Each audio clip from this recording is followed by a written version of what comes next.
Genesis 21. The birth of Isaac. Now the Lord was gracious to Sarah as he had said, and the Lord did for Sarah what he had promised. Sarah became pregnant and bore a son, and Abraham in his old age, at the very time God had promised him, Abraham gave his name Isaac to the son Sarah bore him. When his son Isaac was 8 days old, Abraham circumcised him, as God commanded him. Abraham was 100 years old when the son Isaac was born to him.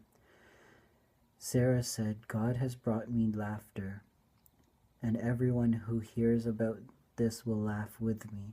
She added, who would have said to Abraham that Sarah would nurse children?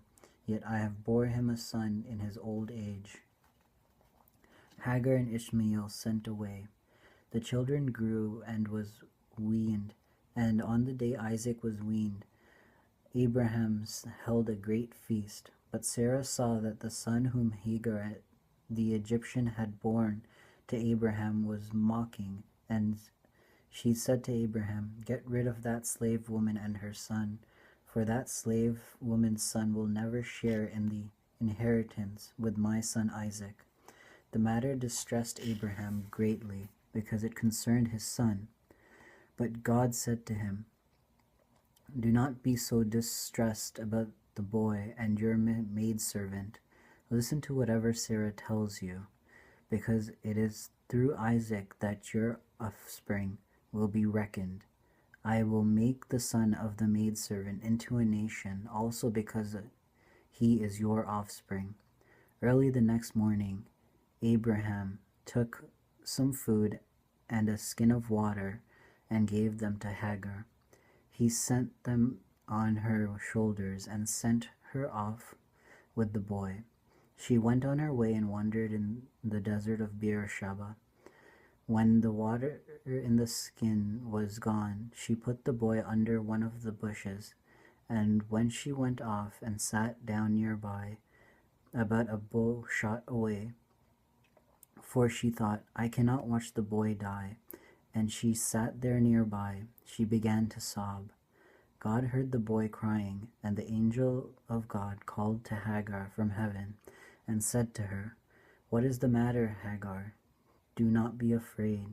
God has heard the boy crying, and he lies there. Lift the boy up and take him by the hand, for I will make him into a great nation. Then God opened her eyes, and she saw a well of water. So she went and filled the skin with water and gave the boy a drink. God was with the boy as he grew up. He lived in the desert and became an archer. While he was living in the desert of Paran, his mother got a wife for him from Egypt. Treaty at Beersheba. At the time, Abimelech and Phicol, the commander of his forces, said to Abraham, God is with you in everything you do. Now swear to me here before God that you will not deal falsely with me, or my children, or my descendants. Show to me the country where you are living as an alien, the same kindness I have shown to you. Abraham said, I swear it. Then Abraham complained to Abimelech about a well of water that Abimelech's servants had seized. But Abimelech said, I don't know who has done this. You did not tell me, and I heard it only today. So Abraham brought sheep and cattle and gave them to Abimelech. And the two men made a treaty. Abraham set apart 7 lambs from the flock, and Abimelech asked Abraham, what is the meaning of these 7 lambs you have sent apart by themselves? He replied, accept these 7 lambs from my hand as a witness that I dug this well. So that place was called Beersheba, because the 2 men swore an oath there. After the treaty had been made to Beersheba, Abimelech and Phicol, the commander of his forces, returned to the land of the Philistines.